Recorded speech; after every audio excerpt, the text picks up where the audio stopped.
What's up guys, it's Tommy here and welcome to a very exciting, interesting Liverpool transfer news video. And Ismaila Sarr, the Watford winger, just gave an interview which is basically an open letter to Liverpool FC saying, come and get me, I want to play for you, I want to win titles with Liverpool. It's well documented that Ismaila Sarr, who is an explosive winger, is a very close friends with international teammate, Senegal teammate Sadio Mane, and he was of course asked about Liverpool's interest by a Senegalese outlet called Sans Limites, and I will give you the detailed interview in this video. So guys, if you enjoy these exciting transfer news updates, leave a like and subscribe. Half of you guys who watch this aren't subscribed to my channel, so if you want to know the latest Liverpool transfer news videos, then this is the channel for it. And now let's get into it with the Ismaila Sarr video. So this is what he said: Liverpool are a really great team, everybody would love to play there. They won the Premier League this year and the Champions League last year, but there are other great teams in the Premier League as well. Frankly, I have yet to make a choice. If I am to leave Watford, I just hope it is for a really good team. At the moment, it is just guesswork. Ismaila Sarr didn't want to anger the Watford fans and the Watford hierarchy, so he made it clear that he doesn't specifically want to move away from Watford, and he will play for Watford in the Championship if no club matches Watford's valuation for Ismaila Sarr, and that could be around 30-35 million pounds if I'm hearing the reports correctly. So let me know guys, do you think Ismaila Sarr would be a good value for money for around 30-35 million? I think he would be absolutely incredible backup for either Sadio Mane or Mohamed Salah. Sadio Mane, of course, being good friends with Ismaila Sarr helps. I mean, I remember watching an Inside Anfield video where after the Liverpool-Watford game, just Sadio Mane was greeting Ismaila Sarr like a little brother, and he asked Troy Deeney to watch over Ismaila Sarr, to watch out for him, for Sadio Mane. And this is what Ismaila Sarr said: I still have a few years left on my current contract with Watford, another 4 years. If Watford want me to stay, I will play in the championship, and of course a departure depends on Watford as well as me. This is normal. Personally, our relegation hurt me a lot. I didn't think we would come to this. I told myself that we had to do everything not to go down to the Championship. We did our best to prevent this situation, but you have to know our relegation wasn't the result of our performances at the end of the season. During the season we lost easy matches that we had to win. We often failed, especially at home. For example, against Everton we were leading 2-0 and ended up drawing 2-2. It wasn't because of the matches against Arsenal, West Ham or Southampton at the end of the season, but long before that. And Ismaila Sarr is perfectly correct in this. You don't get relegated just for poor form in the last like 5 or 6 games of the season. You get relegated because of the whole season, and Watford over the whole season just wasn't consistent enough. And I was pretty convinced before the season began that Watford would stay up, especially with players like Ismaila Sarr. But you are never too good to go down if you don't bring in results consistently. And also Watford's policy of hiring and firing managers left, right and center. I mean, they had 3 managers this season. That instability sometimes works, but sometimes it catches up with you, and it caught up with Watford, and they had 5 brilliant seasons in the Premier League.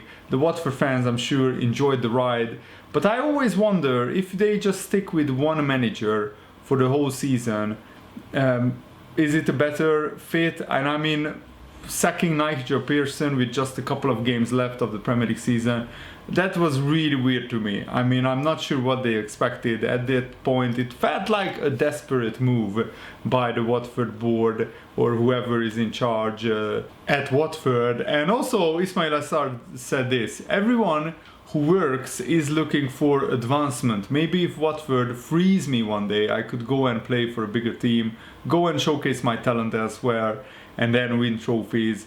And that just shows that Ismaila Sarr has the ambition to play for a bigger team. And I think it's just a matter of whether a big team like Liverpool will match Watford's transfer valuation. And of course, Jamal Lewis wanted something similar, but because Norwich valued Jamal Lewis at 20 million and Liverpool said, no, we are not paying that, we can't sign a Greek left back for 12 million who is just as good as Jamal Lewis. The big question is, does Liverpool have 30-40 million to spend on Ismaila Sarr, or do we have an even like cheaper, almost as good an option from abroad? Because this is the thing with the players from the Premier League, from the Championship. They are mostly overvalued. I mean, don't tell me that Jamal Lewis is almost twice as good as a left back as Tsimikas, but his asking price was almost twice as much. I mean, we paid 12 million for Tsimikas and Jamal Lewis, Norwich wanted 20 million. Same with Ismaila Sarr. Watford apparently won 35-40 million for him. And being relegated from the Premier League, I don't think they can demand that. But if they demand that and Liverpool find a cheaper option for like 20-25 million abroad, then that represents better value for money. So this is now the big question: what will Liverpool do with the transfer market? And the transfer market will still be open for another 2 months, almost 2 months. It will be shut in the middle of October, which is like a long time from this. And of course at Liverpool we would like to see the likes of Timo Werner, Jadon Sancho roll up at Anfield. Sometimes the reality is that right now Liverpool don't have the money to spend 50 million pounds on Timo Werner and also 200,000 pounds per week on his wages. So Ismaila Sarr could be like a really good backup. I think he has the skill set to play for Liverpool. He has a brilliant pace, dribbling ability, he can score goals, get assists, and he's still a very young player. So if we can negotiate the transfer price a little bit down to maybe like 25-30 million, that would represent a brilliant value for money. And Ismaila Sarr is still only 22 years old. He scored 6 goals this season in 30 appearances. Last season for Rennes he scored 13 goals in 50 games. And also I think that he is still developing, but if there is a club where he could fulfill his potential, that's Liverpool, because Jurgen Klopp develops and makes young players so much better. And Ismaila Sarr has quite a lot of international experience for his age, because he was named in Senegal's 23-man squad for the 2018 FIFA World Cup in Russia, and he also played in the Africa Cup of Nations in 2019, where Senegal made a brilliant run to the final. It's a shame that they couldn't see it through and they lost to Algeria 1-0 in the final, but both Sadio Mane and Ismaila Sarr played in the final, and I'm sure that that experience will help him. He already has 26 appearances for the Senegal national team. At just 22 years old, that's a lot of games. And he also scored 4 goals for Senegal in 26 games, which is pretty decent as a 22-year-old. And he already has 1 trophy to his name. He won the Coupe de France with Rennes in the last season before he signed for Watford. So he has been at Watford for just 1 season, and I think Watford got relegated despite Ismaila Sarr. He has been a pretty decent player. He scored and assisted in the Watford's 3-0 win against Liverpool, and Jurgen Klopp, I'm sure, was very impressed with him. Ismaila Sarr, he had the game of his life against Liverpool. And Ryan Gray, who is a journalist working very close with Watford, has confirmed that Liverpool have inquired about the availability of Ismaila Sarr, and I think that this is a very interesting article from him, saying that Liverpool and Crystal Palace are among a number of clubs to be interested in signing Ismaila Sarr. But until there is a deal in place, he is happy to stay at Watford, of course, Ismaila Sarr. And Sarr's influence on Watford's season came later on in the campaign, because the first manager, Javi Garcia, didn't use him quite as much as the last 2 managers, Kike Sanchez-Flores and Nigel Pearson. Watford winger Sarr admits that he found life difficult in the Premier League when he arrived. Eventually he feels he took to the league pretty quickly, and that was no more evident than in Watford's 3-0 victory over Liverpool. He scored twice and he also assisted the third goal. Sarr revealed that he had not even expected to start the match initially, but he took great confidence from being in the starting lineup, and the win also allowed him to get one over his international teammate and idol Sadio Mane. This is what he said: "After my transfer to Watford, I had a lot of trouble adjusting to living in England and playing in the Premier League. It was not at all easy to join a country that I did not know before, to change the language, but also and especially football. Everything had changed. I went 3 or 4 months without playing. It was later with the change of the first coach that I started playing. I finally started my adaptation with the new coach. I went through the matches and I felt it in my element. I was able to join in with the rhythm of the Premier League. Physically, I didn't have too much pain to impose myself. We prepared for this match as we did for all the others this season. I was coming back from an injury. I had come back during the match against Manchester. I'd only played 10 minutes.